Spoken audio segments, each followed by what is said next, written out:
नमस्कार। आज के इस खास विश्लेषण में आपका बहुत बहुत स्वागत है। आज हम जिस सफर पर निकलने वाले हैं ना, वो नंदी की उस आम छवि को पूरी तरह से बदल कर रख देगा। अक्सर हम मंदिरों में उन्हें बस एक पत्थर की मूर्ति के रूप में देखते हैं, है ना? लेकिन आज जिन ऐतिहासिक कथाओं और रहस्यों की हम गहराई में जाने वाले हैं, यकीन मानिए वो एक बिल्कुल अलग ही कहानी बयां करते हैं। एक महाज्ञानी, एक अजेय योद्धा और ब्रह्मांड के रक्षक की कहानी। तो चलिए बिना किसी देरी के इस महाकाव्य की शुरुआत करते हैं। अब जरा सोचिए, हम सभी ने कभी न कभी ये देखा है या शायद खुद भी किया होगा। शिव मंदिर जाते ही सबसे पहले हमारी नजर नंदी पर जाती है। और फिर क्या, बच्चे क्या बड़े, हर कोई अपनी सबसे गहरी इच्छाएं और प्रार्थनाएं उस पत्थर के बैल के कानों में फुसफुसाता है। पर कभी सोचा है ऐसा क्यों? मतलब ये सिर्फ कोई आम रस्म नहीं है, ये तो एक बहुत ही प्राचीन पहेली है, एक ऐसा गहरा रहस्य जो सदियों से यूं ही चला आ रहा है। और आज की इस चर्चा के खत्म होने तक हम इसी बड़े रहस्य से पूरी तरह पर्दा उठाने वाले हैं। और ये कहानी आखिर कितनी पुरानी है, इसका अंदाजा आप इन दो अलग अलग युगों को देखकर लगा सकते हैं। एक तरफ देखिए, हड़प्पा सभ्यता की करीब 3500 से 4500 साल पुरानी मुहर, जिसमें एक रहस्यमयी कुबड़ वाला बैल साफ दिखाई देता है। और दूसरी तरफ आज के आधुनिक युग की हमारी नंदी पूजा की परंपराएं। इन दोनों के बीच की ये जो निरंतरता है ना, ये सच में सोचने पर मजबूर कर देती है कि नंदी का इतिहास हमारी और आपकी कल्पना से भी कहीं ज्यादा पुराना है। ये सिर्फ आस्था तक सीमित नहीं है, बल्कि हजारों सालों के इतिहास को जोड़ने वाली एक बहुत अहम कड़ी है। तो चलिए अब अतीत में चलते हैं और बात करते हैं शिव के उपहार की, यानी एक महाज्ञानी के जन्म की। देखिए, ये कोई साधारण तपस्या बिल्कुल नहीं थी। शिलाद मुनि, जो खुद तीनों वेदों के प्रकांड विद्वान थे, वो इस बात से बेहद परेशान थे कि उनके जाने के बाद उनके इस असीम ज्ञान को आखिर कौन संभालेगा। तो उन्होंने क्या किया, वो सीधे गंगोत्री की उन बर्फीली खतरनाक चोटियों पर चले गए, जहां की सर्द हवाएं शरीर को चीर कर रख देती है। वहां बैठकर उन्होंने बिना रुके लगातार ओम नमः शिवाय का जाप किया। उनका बस एक ही लक्ष्य था, एक ऐसा पुत्र जो अजर अमर हो और अद्वितीय ज्ञान से भरा हो। उनकी ये तपस्या इतनी प्रचंड थी कि पूरे ब्रह्मांड को इसकी ऊर्जा महसूस हुई और आखिरकार स्वयं शिव को प्रकट होना ही पड़ा। उस कठोर तपस्या का जो परिणाम निकला वो सच में अद्भुत था। हुआ यूं कि जब शिलाद मुनि यज्ञ की भूमि को शुद्ध कर रहे थे, तभी अचानक धरती बीच से फट गई और एक बेहद चमत्कारी दिव्य रोशनी के बीच एक बालक प्रकट हुआ। उस बालक का पूरा शरीर किसी सुनहरी आभा की तरह दमक रहा था। मुनि ने खुशी से उसे गोद में उठाया और नाम दिया नंदी। नंदी, जिसका अर्थ ही है आनंद, प्रसन्नता और परम सुख। वो सच में कोई आम बच्चा नहीं था, वो तो स्वयं भगवान शिव का ही अंश था। अब जैसे जैसे समय बीता, नंदी बड़े हुए। आपको जानकर हैरानी होगी कि मात्र 8 साल की उम्र में ही वो वेदों और शास्त्रों के महाज्ञानी बन चुके थे। उनकी ये ख्याति देवलोक तक जा पहुंची। इसी बीच मित्र और वरुण नाम की 2 बेहद खूबसूरत अप्सराएं स्वर्गलोक से शिलाद मुनि के आश्रम में आईं। लेकिन जब उन्होंने इस 8 साल के बालक को देखा, तो अपने रूप के भारी अहंकार में चूर होके उन्होंने उसका मजाक उड़ाना शुरू कर दिया। वो बोली, अरे ये तो बस एक साधारण सा इंसान है जो बहुत जल्द ही मृत्यु को प्राप्त हो जाएगा। इस पर नंदी का जवाब सुनने लायक था। उन्होंने बिल्कुल शांत लेकिन बेहद दृढ़ स्वर में कहा, किसी के रूप का मजाक उड़ाना अहंकार है और अहंकार हमेशा विनाश की ओर ही ले जाता है। पर वो अप्सराएं कहाँ रुकने वाली थी। जब वो नहीं मानी तो नंदी ने उन्हें सीधा श्राप दे दिया और पलक झपकते ही, जी हाँ, पलक झपकते ही उन अप्सराओं का वो सारा सौंदर्य जिस पर उन्हें इतना नाज था, मिट्टी में मिल गया। तब जाकर उन्हें नंदी के चेहरे पर शिव का वो असली तेज दिखाई दिया। ये घटना साफ बताती है कि नंदी सिर्फ एक भक्त भर नहीं थे, बल्कि न्याय करने वाले एक बेहद कठोर रक्षक भी थे। अब हम आगे बढ़ते हैं और देखते हैं उनकी भक्ति की चरम परीक्षा। अब तक नंदी बड़े हो चुके थे और उनका बस एक ही लक्ष्य था, महादेव की निरंतर सेवा करना। इसके लिए उन्होंने भी हिमालय की उन असंभव और जानलेवा ऊंचाइयों का रुख किया और उनकी इस निस्वार्थ भक्ति से प्रसन्न होकर शिव ने उन्हें 3 सर्वोच्च वरदान दिए।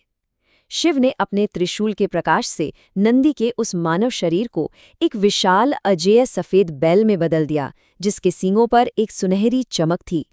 पहला वरदान, नंदी सभी गणों के प्रमुख बन गए। दूसरा, उन्हें कैलाश पर्वत का पूर्ण द्वारपाल बना दिया गया।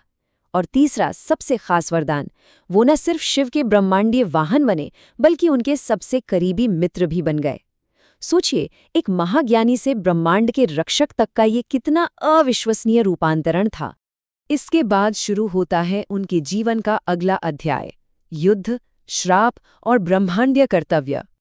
देखिए, नंदी केवल दरवाजे पर खड़े होने वाले द्वारपाल नहीं थे, वो एक अजय योद्धा थे जिन्होंने ब्रह्मांडीय स्तर की घटनाओं में बहुत बड़ी भूमिका निभाई। याद है समुद्र मंथन?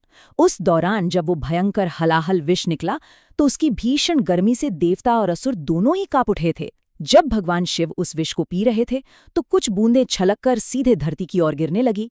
अब ऐसे में बिना एक भी पल सोचे नंदी आगे आए और उन्होंने धरती को भस्म होने से बचाने के लिए उन जलते हुए विष की बूंदों को अपनी जीभ से चाट लिया। और सबसे बड़ा चमत्कार तो ये था कि उन्हें एक खरोच तक नहीं आई। बस इसी घटना से पूरे ब्रह्मांड को समझ आ गया कि नंदी की शक्ति सच में असीम है। खैर, बात सिर्फ युद्ध और शक्ति की ही नहीं है। नंदी का जीवन भक्ति से भरे एक बेहद पवित्र और दिव्य विवाह का भी गवाह बना। सुयशा, जो कि एक बहुत ही शक्तिशाली वानर राजा की पुत्री थी, उन्होंने नंदी को पाने के लिए सारी राजसी सुख सुविधाओं को त्याग दिया और घने जंगल में जाकर तपस्या की। क्यों?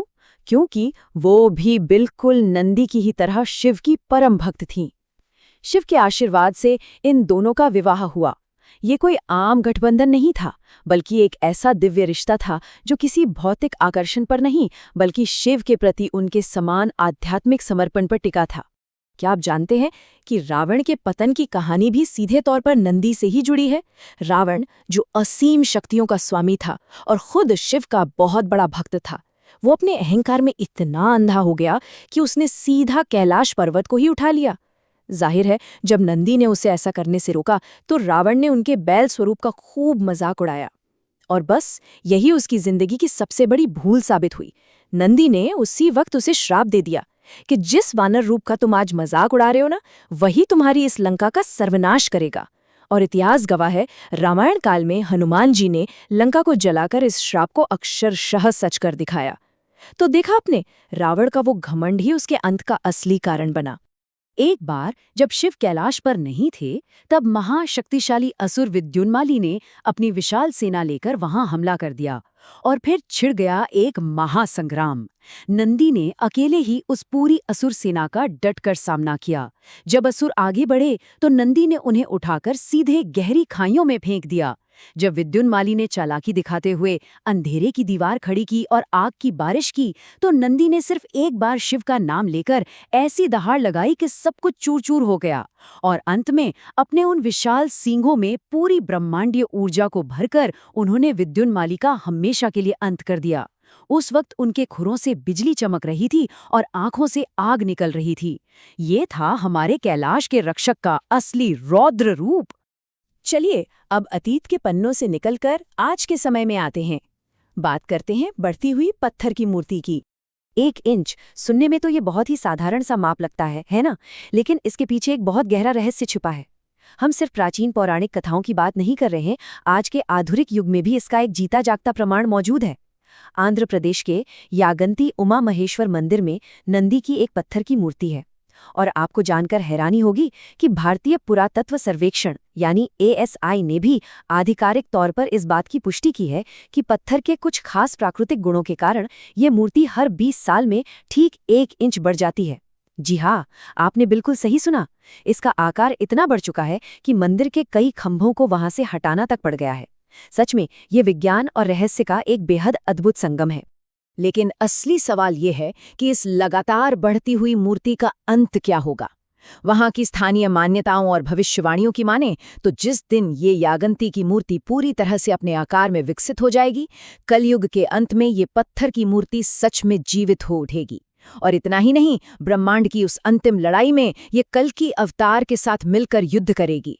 जरा सोचिए, ये एक बहुत ही रोमांचक और साथ ही रोंगटे खड़े कर देने वाली धारणा है जो आज भी वहां जाने वाले हर इंसान को अचंभित कर देती है।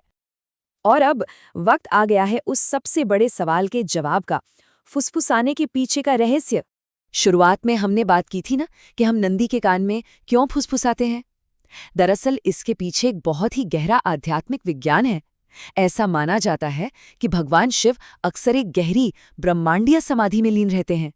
अब ऐसे में अगर हम जोर जोर से चिल्लाकर अपनी प्रार्थना करेंगे तो उनका ध्यान भंग हो सकता है, जो कि सीधे तौर पर उनका अनादर होगा। नंदी को ये वरदान प्राप्त है कि वो शिव के सबसे करीब हैं और उनकी चेतना सीधे महादेव की चेतना से जुड़ी हुई है। इसलिए जब हम नंदी के कान में धीरे से कुछ फुसफुसाते हैं तो वो प्रार्थना बिना शिव की समाधि को तोड़े बिल्कुल सुरक्षित रूप से सीधे उन तक पहुंच जाती है। कह सकते हैं कि नंदी हमारे और ईश्वर के बीच एक परफेक्ट चैनल, एक आदर्श माध्यम का काम करते हैं। तो उन प्राचीन मोहरों से लेकर आज के आधुनिक विज्ञान द्वारा प्रमाणित इस बढ़ती हुई मूर्ति तक नंदी की ये कहानी सच में समय की हर सीमा को पार कर जाती है। अब जाते जाते जरा इस बारे में सोचिएगा, क्या ये वाकई संभव है कि जब यागंती मंदिर की वो मूर्ति अपने पूर्ण आकार में पहुंच जाएगी तो वो ब्रह्मांडीय योद्धा सच में उस पत्थर से जीवित होकर कलियुग के अंतिम युद्ध में उतरेगा? ये एक ऐसा शक्तिशाली विचार है जो हमारे प्राचीन मिथकों को सीधा भविष्य की भविष्यवाणियों से जोड़ देता है। आज की इस चर्चा में हमारे साथ जुड़े रहने के लिए आपका बहुत बहुत शुक्रिया। मिलते हैं जल्द ही एक और ऐसे ही दिलचस्प विषय के साथ।